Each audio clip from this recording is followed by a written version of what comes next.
नमस्कार दोस्तों, स्वागत है आपका एथिकल हैकिंग इन हिंदी के 20 ट्यूटोरियल के सेकंड पार्ट में। दोस्तों, अ, हम लोग देख रहे थे वायरलेस हैकिंग के बारे में, और वायरलेस हैकिंग को समझने के पहले हमें वायरलेस नेटवर्क को समझना था। तो वायरलेस नेटवर्क में हमें ये जानना है कि किस तरीके से कौन सा ऐसा मीडियम होता है जिसके थ्रू वायरलेस नेटवर्क में डेटा ट्रांसफ़र होता है, कौन कौन से इक्विपमेंट यूज़ होते हैं, कौन कौन से डिवाइसेस यूज़ होते हैं, क्या क्या टर्म्स यूज़ होती हैं। और इन सारी बातों पर रोशनी डाली थी हमने अपने फर्स्ट ट्यूटोरियल में। आइए उसे एक बार रिपीट करते हैं, देन हम उसे आगे बढ़ाते हैं। सबसे पहले वायरलेस इंपॉर्टेंस की बात की थी। तो जब हम ब्लूटूथ का या इंफ्रारेड का यूज़ करते हैं एक मोबाइल से या एक एंड्रॉयड डिवाइस या एक स्मार्टफोन से दूसरे स्मार्टफोन में या डिवाइस में कोई फाइल ट्रांसफ़र करने के लिए, तो एक्चुअली हम इंफ्रारेड या ब्लूटूथ का यूज़ कर रहे होते हैं। तो इनडायरेक्टली हम वायरलेस नेटवर्क को यूज़ कर रहे होते हैं। तो हम सभी फैमिलियर हैं इसकी जो भी इम्पोर्टेंस है उससे। और कोई भी डिवाइस, जब भी कोई डिवाइस वायरलेस नेटवर्क को सपोर्ट करती है, कोई भी डिवाइस जो वाईफाई को सपोर्ट करती है, तो एक्चुअली उसे सर्टिफाइड करने का काम वाईफाई अलायंसेस के पास होता है। Wifi stand for wireless Fidelity. हमने इसके एडवांटेजेस देखे थे कि हमें ज़्यादा केबलिंग का यूज़ नहीं करना होता है, थोड़ा चीप पड़ता है, थोड़ा सस्ता पड़ता है। वायरलेस नेटवर्क उतनी पेचीदगी नहीं होती है, और भी हम मूव करते करते भी इसे यूज़ कर सकते हैं, ड्राइव करते करते यूज़ कर सकते हैं, ट्रेवल यूज़ करते करते यूज़ कर सकते हैं। और भी बहुत सारे एडवांटेजेस देखे थे। वायरलेस नेटवर्क और वायर्ड नेटवर्क के बीच में डिफरेंसेस देखा था कि वायर्ड नेटवर्क में डेटा ट्रांसफ़र जो होता है वो वायर्ड के थ्रू होता है, जिनमें हम केबलिंग का यूज़ करते हैं।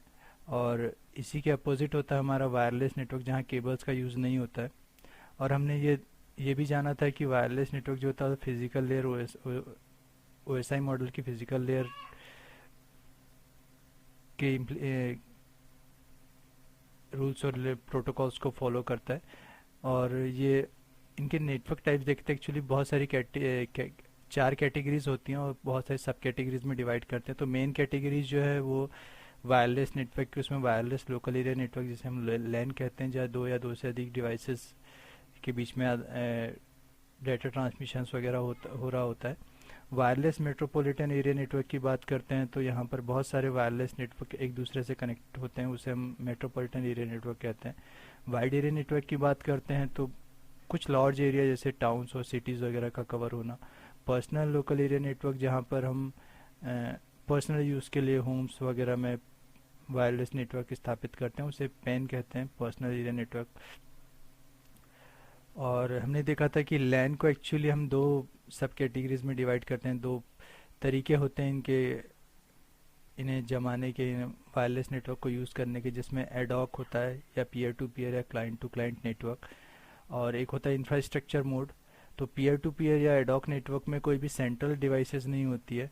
सारे जितनी भी डिवाइसेस होती हैं, किसी मीटिंग्स में मान लीजिए या किसी कॉन्फ्रेंस में मान लीजिए, तो वहाँ पर सभी एक दूसरे से डायरेक्टली कनेक्टेड होते हैं, ट्रांसमिशन कर सकते हैं डेटा का, एक दूसरे को फाइल शेयर कर सकते हैं, पर कोई सेंट्रल एक्सेस पॉइंट नहीं होता है। और जब हम बात करते हैं इंफ्रास्ट्रक्चर की, तो इंफ्रास्ट्रक्चर मोड की, तो यहाँ पर एक सेंट्रल एक्सेस डिवाइस होती है जिससे बाकी की डिवाइसेस जुड़ी होती हैं।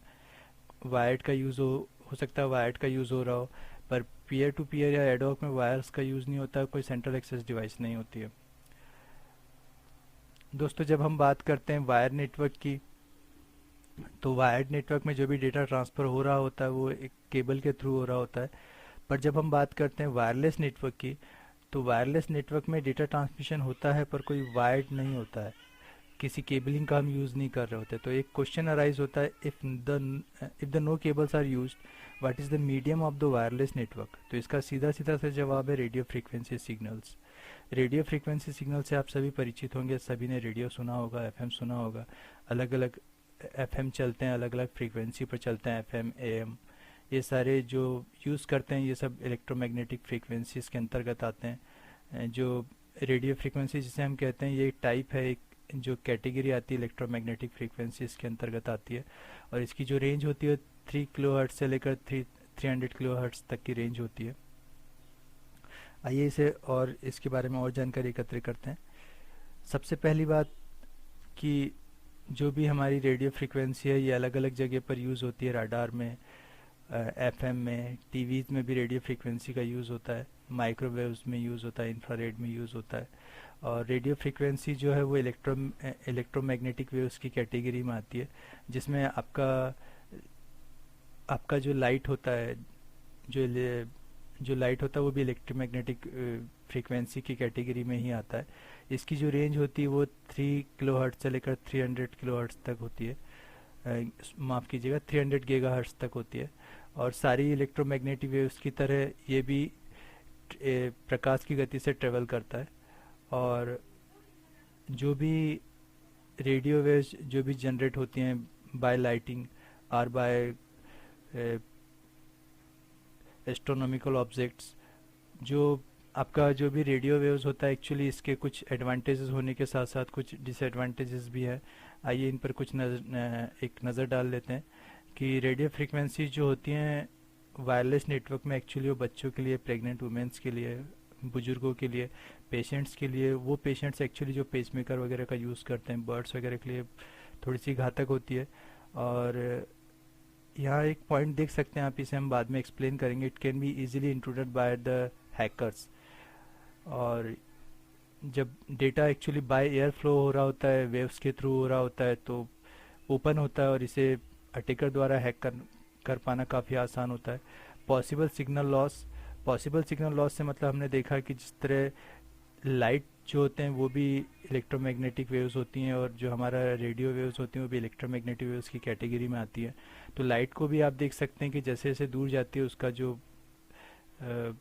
रेंज होता है वो कम होता चला जाता है, उसका जो इफ़ेक्ट होता है वो कम होता चला जाता है। सेम रेडियो वेव्स के बारे में होता है, वाईफाई सिग्नल्स के बारे में, कि जैसे जैसे दूर होते जाते हैं इनका जो रेंज होता है वो कम होता चला जाता है। जितने आप वाईफाई के पास में रहेंगे उतना ज़्यादा अच्छी आपको कनेक्टिविटी मिलेगी। और जिस तरीके से लाइट या सिग्नल को हम किसी दीवार के थ्रू या फिर किसी किसी माध्यम को अगर हम बीच में रख दें तो लाइट कम हो जाता है। माध्यम के आर पार उसकी जो अ, अ, उसका जो इफ़ेक्ट होता है वो प्रॉपरली दिखाई नहीं देता। ठीक उसी तरीके से रेडियो वेव्स के बारे में होता है कि अगर कोई मीडियम इसे रोक रहा होता है तो उसकी जो स्ट्रेंथ होती है वो कम हो जाती है फ्रीक्वेंसी सिग्नल्स की। और जब हम बात करते हैं फ्रीक्वेंसी सिग्नल्स की, तो हम एक नेक्स्ट स्टेप जो आता है वो हमारा टेक्नोलॉजी का आता है कि हम फ्रीक्वेंसी सिग्नल्स को यूज़ तो करते हैं, पर इन्हें यूज़ करने के लिए हमारे पास 4 जनरेशन अब तक आ चुके हैं जिसे हम टेक्नोलॉजी कह सकते हैं। आप सभी जब भी कोई device, mobile device, Android device वगैरह खरीदते हैं तो आप ये देखते हैं कि 2G, 3G, 4G, इन सारे वर्ड से आप फैमिलियर, पर एक्चुअली ये होता क्या है। तो आइए इन्हें समझने की कोशिश करते हैं। टेक्नोलॉजी है एक्चुअली ये डेटा ट्रांसमिशंस के लिए। तो पहले जब हम फर्स्ट जी की बात करते हैं तो आप देख सकते हैं फर्स्ट जी में रेडियो सिग्नल्स व ट्रांसमिशन एनालॉग फॉर्म में ट्रांसमिट हुआ करते थे। और ये सिर्फ इतने ही एबल थे कि आप टेक्स्ट मैसेज कर सकें, मेक कॉल्स कर सकें बस। और नेटवर्क अवेलेबिलिटी लिमिटेड थी, एक लिमिटेड रेंज थी। 2G जब आया तो ट्रांसमिशन सिग्नल एनालॉग से डिजिटल में हो गया, और क्वालिटी, कॉल्स की जो क्वालिटी थी, जो कॉल्स वगैरह मैक करते थे आप, उसकी क्वालिटी थोड़ी इम्प्रूव कर दी गई थी। डेटा ट्रांसमिशन की जो कॉम्प्लेक्सिटी थी उसको थोड़ा रिड्यूस कर दिया गया था, कम कर दिया गया था। और एक ग्लोबल रोमिंग सिस्टम जिसे हम कह सकते हैं 2G नेटवर्क के साथ आया था, which enable the connectivity all over the world. और जब हम बात करते हैं थर्ड जनरेशन पर, जब हम जंप करते हैं तो आप देख सकते हैं speed of data transmission on a 3G network between the 384 kbps to 2 mbps। इसकी जो नेटवर्क रेंज हो गई थी 384 किलोबाइट पर सेकंड से लेकर 2 मेगाबाइट पर सेकंड तक हो गई थी। और पहले आप सिर्फ कॉल्स कर सकते थे, अब आप वॉइस कॉलिंग कर सकते हैं, फाइल ट्रांसमिशन कर सकते थे, इंटरनेट सर्फिंग कर सकते थे, ऑनलाइन टीवी देख सकते थे, वीडियोस देख सकते थे, गेम्स प्ले कर सकते थे। ये एक इवोल्यूशन था जो 3G में आया। जहां हम 4G की बात करते हैं तो यहाँ से स्पीड बहुत ज़्यादा बढ़ गई, 100 mbps से लेकर 1 गीगाबाइट पर सेकेंड तक आ गई थी। तो ये एक इवोल्यूशन था जो जनरेशन टू जनरेशन आया। एक्चुअली जब हम बात करते हैं टेक्नोलॉजी की, देन हम बात करते हैं 2G, 3G और 4G की।